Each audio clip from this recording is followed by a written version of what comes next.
एक औरत सब कुछ सहन कर सकती है, पर अपने जीते जी अपने पति का विवाह किसी दूसरी औरत के साथ ये वो कदापि नहीं देख सकती। ये उसके लिए कभी न खत्म होने वाले अंगारों के रास्ते पर चलने जैसा है। राजकुमार के विवाह की खबर जब चंदा तक पहुंची तो वो आग बबूला हो गई। उसके ऊपर तो जैसे दुखों का आसमान टूट पड़ा हो। चंदा ने निश्चय किया, चाहे कुछ भी हो जाए, पर वो अपने पति की दूसरी शादी कतई नहीं होने देगी। अगले दिन राजा ने चंदा को राज दरबार बुलाया और राजकुमार के विवाह से संबंधित सारा कार्य उसे सौंपते हुए कहने लगे, चंदा, जो भी काम तुम्हारी देख रेख में होता है वो एकदम सही तरीके से होता है। तो राजकुमार अभिमन्यु की शादी में जो भी छोटे मोटे काम होंगे, जैसे खाने पीने की व्यवस्था, साजो सजावट की व्यवस्था और कपड़े वगैरह, उन सब की जिम्मेदारी तुम्हारी है। राजा की बात सुन चंदा अंदर ही अंदर जल भुन गई। उसे लगा जैसे राजा उसको उसी की अर्थी जलाने की जिम्मेदारी दे रहे हो। चंदा बेचारी चुपचाप हाँ में गर्दन हिलाकर दरबार से चली जाती है। राजकुमार अभिमन्यु की शादी का मुहूर्त कुछ ही दिन बाद का निकला था। सब कुछ इतनी जल्दी करने की वजह थी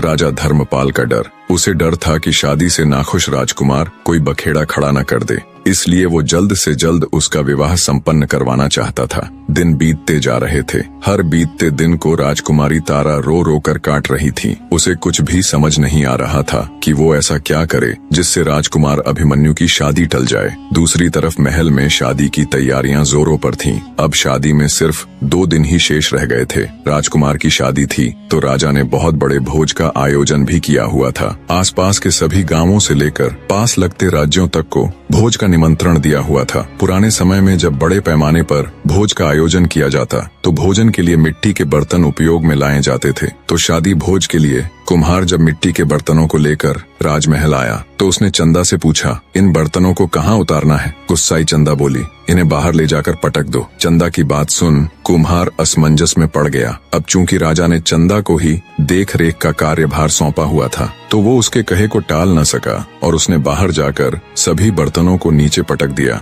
फलस्वरूप सभी बर्तन नीचे गिरते ही टूट गए। इतने में तेली भी तेल के पात्र लेकर आ गया। राजकुमारी तारा ने हुक्म देकर वो सारा तेल भी मिट्टी में उड़लवा दिया। यही कृत्य उसने ग्वाले के साथ भी किया। ग्वाला जब दूध लेकर आया तो चंदा ने उसके सारे दूध को भी जमीन पर बिखरवा दिया और अंत में जहाँ खाने की सामग्री रखी हुई थी वहाँ अनेकों कीटों को छोड़ दिया, जिससे सारी भोजन सामग्री भी नष्ट हो गई। राजा को जब इन सब की खबर लगी तो वो मारे क्रोध के पागल हो गया। गुस्से में लाल पीले राजा के क्रोध की कोई सीमा नहीं थी, क्योंकि विवाह के सिर्फ 2 दिन ही बचे थे।